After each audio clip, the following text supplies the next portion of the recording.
Assalamualaikum warahmatullahi wabarakatuh. Kami dari kelompok 5 kelas 1 KS4 akan menampilkan video pembelajaran mengenai graf dan penerapannya pada bidang kimia.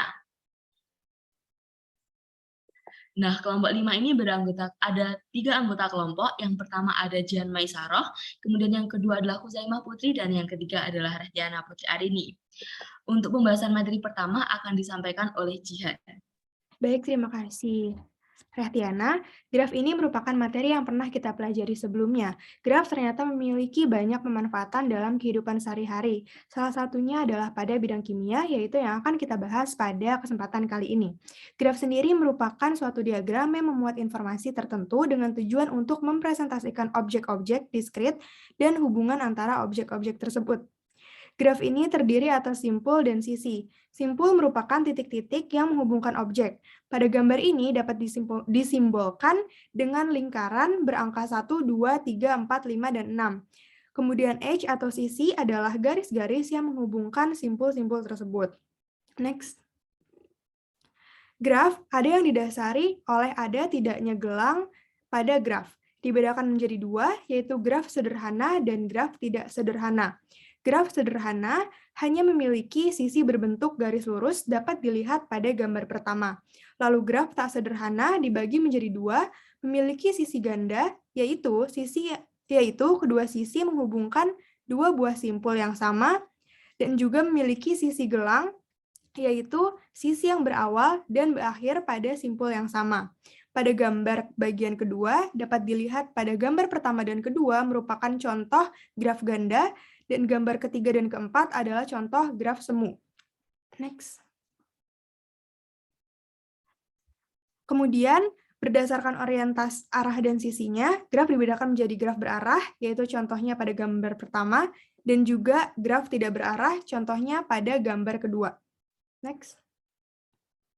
Dalam pemanfaatannya, graf digunakan pada pemodelan senyawa dan molekul kimia, sehingga kita perlu dahulu mengetahui landasan atau dasar teori, yaitu graf berbobot dan graf isomorfik. Graf berbobot adalah graf yang setiap sisinya diberi sebuah harga atau bobot. Dapat dilihat pada gambar bahwa setiap sisinya memiliki nilai-nilai 10, 12, dan sebagainya. Lalu graf isomorfik adalah dua buah graf yang sama tetapi secara geometri berbeda. Syarat untuk dua buah graf dapat dikatakan isomorfik ada 3, dapat dilihat pada slide. Kemudian contoh gambarnya adalah gambar kedua dan gambar ketiga merupakan kedua graf yang bersifat isomorfik. Selanjutnya.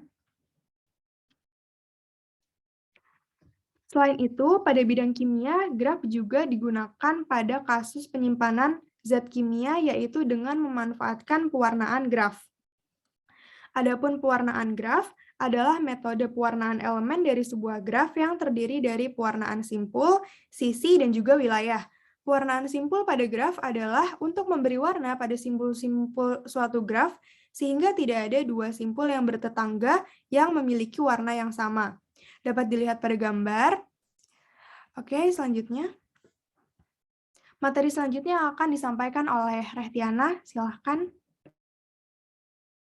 Baik, terima kasih Jihan. Nah, materi selanjutnya adalah pemodelan senyawa dan molekul kimia dengan menggunakan graf. Ikatan antar zat atom merupakan bahasan kita yang pertama. Dibedakan menjadi dua, yaitu ikatan ion dan juga ikatan kovalen. Ikatan ion merupakan suatu ikatan yang muncul akibat adanya gaya tarik-menarik antara ion bermuatan negatif yang dihasilkan karena adanya perpindahan elektron. Direpresentasikan dengan menggunakan graf berarah dari ion positif ke negatif, di mana pangkal menggambarkan ion positif dan ujung menggambarkan ion negatif. Lalu yang kedua adalah ikatan kovalen. Ikatan kovalen sendiri adalah ikatan dalam kimia yang menggambarkan pemakaian bersama sepasang elektron. Direpresentasikan dengan menggunakan graf berbobot. Nah, dalam teori kimia sendiri, atom yang saling berkaitan digambarkan di dalam graf sebagai suatu simpul, lalu ikatan kimia digambarkan sebagai suatu sisi-sisi pada graf, lalu perpindahan elektron digambarkan sebagai suatu arah dalam graf, lalu energi ikatan atau panjang molekul digambarkan sebagai suatu bobot pada sisi graf. Nah, ikatan ion dicontohkan dengan molekul NH3, di mana dari ion positif H menuju ke arah ion negatif N, di mana terdapat graf berarah dari H menuju ke N. Nah, selanjutnya di dalam ikatan kovalen dicontohkan dengan molekul H2SO4, di mana dalam ikatan yang sama seperti ikatan antara SO dengan SO juga memiliki perbedaan di mana di dalam SO yang hanya memiliki satu ikatan dia memiliki nilai 167 kJ per mol, sementara antara S dengan O yang memiliki ikatan ganda memiliki 323 kJ per mol. Nah, inilah peran dari graf berbobot dalam menentukan energi ikatan dalam suatu molekul. Nah, kemudian dalam suatu struktur senyawa kimia, terdapat banyak sekali kesesuaian antara struktur senyawa kimia dengan teori graf, di mana dalam teori kimia, rumus struktur digambarkan sebagai suatu graf. Nah, sementara atom digambarkan sebagai suatu simpul, lalu ikatan kimia digambarkan sebagai suatu sisi, sementara atom valensi digambarkan sebagai suatu derajat simpul. Nah, di dalam senyawa, contohnya kita ambil contoh di senyawa 2-metil-2-butena. Dalam senyawa 2-metil-2-butena ini terdapat 5 atom C dan 11 atom H, sehingga atom senyawa ini memiliki 16 simpul. Nah, atom C memiliki atom valensi 4, yang artinya memiliki derajat simpul maksimal 4, lalu atom H memiliki atom valensi 1, yang artinya memiliki derajat simpul maksimal 1, lalu sisi antara C ke C maupun C ke H ini digambarkan sebagai suatu ikatan kimia. Dan agar senyawa stabil, setiap atom tersebut harus memiliki derajat simpul yang maksimal. Nah, lalu lanjut ke pembahasan yang selanjutnya adalah isomer. Isomer sendiri dibedakan menjadi dua, yaitu isomer struktur dan isomer ruang. Isomer struktur merupakan suatu senyawa dengan rumus molekul yang sama, tetapi memiliki struktur molekul yang berbeda. Dibedakan menjadi dua, yang pertama adalah isomer kerangka, di mana dia memiliki rantai karbon utama yang berbeda. Lalu yang kedua adalah isomer posisi, di mana letak gugus fungsi pada kerangka utamanya berbeda. Lalu yang ketiga adalah isomer fungsi, di mana gugus fungsinya yang berbeda. Lalu ada isomer ruang, yaitu senyawa dengan atom penyusunnya yang sama, tetapi posisi atom secara geometris di dalam ruangnya berbeda. Dibedakan menjadi tiga pula. Yang pertama ada enantiomers, di mana isomernya saling bercerminan. Lalu conformers ini isomernya tidak bercerminan dan diperoleh dari rotasi ikatan kimianya. Lalu yang ketiga ada cis trans isomer, di mana isomer tidak saling bercerminan dan rotasinya tidak mungkin dilakukan. Nah, ini merupakan contoh dari isomer struktur. Terdapat isomer kerangka dengan rumus molekul yang sama, akan tetapi struktur kerangka utamanya berbeda, di mana di butana memiliki 4 karbon C, sementara 2 metil propana 3 atom C. Nah, lalu isomer posisi yang berbeda pula, ikatan gandanya ada di ikatan antara atom 1 dan atom C kedua, sementara di 2 butena terdapat di antara atom C yang kedua dengan atom C yang ketiga. Nah, kemudian di isomer fungsi juga terdapat perbedaan gugus utama, di mana yang pertama ada COOH, sementara yang kedua adalah COO. Kemudian di sini ada contoh dari isomer ruang, seperti yang telah dijelaskan, di mana enantiomers ini dia bercerminan, conformers dia berdasarkan rotasi, dan cis trans isomer ini dia berdasarkan letaknya dari atom-atom yang sama. Nah, isomer, di mana yang paling penting adalah tidak semua struktur kimia yang isomer dengan suatu rumus molekul bersifat graf isomorfik.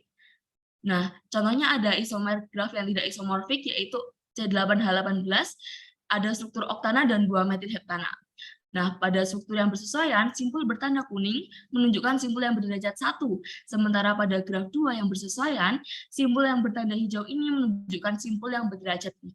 Maka dari itu, isomer oktana dan 2-metil heptana ini tidak isomorfik. Nah, isomer graf yang isomorfik adalah isomer graf yang memiliki jumlah simpul yang sama, sisi yang sama, dan juga sisi-sisi yang bersesuaian mempunyai derajat yang sama, di mana V1 bersesuaian dengan V aksen 7 dan seterusnya. Di mana kenapa V1 bersesuaian dengan V aksen 7?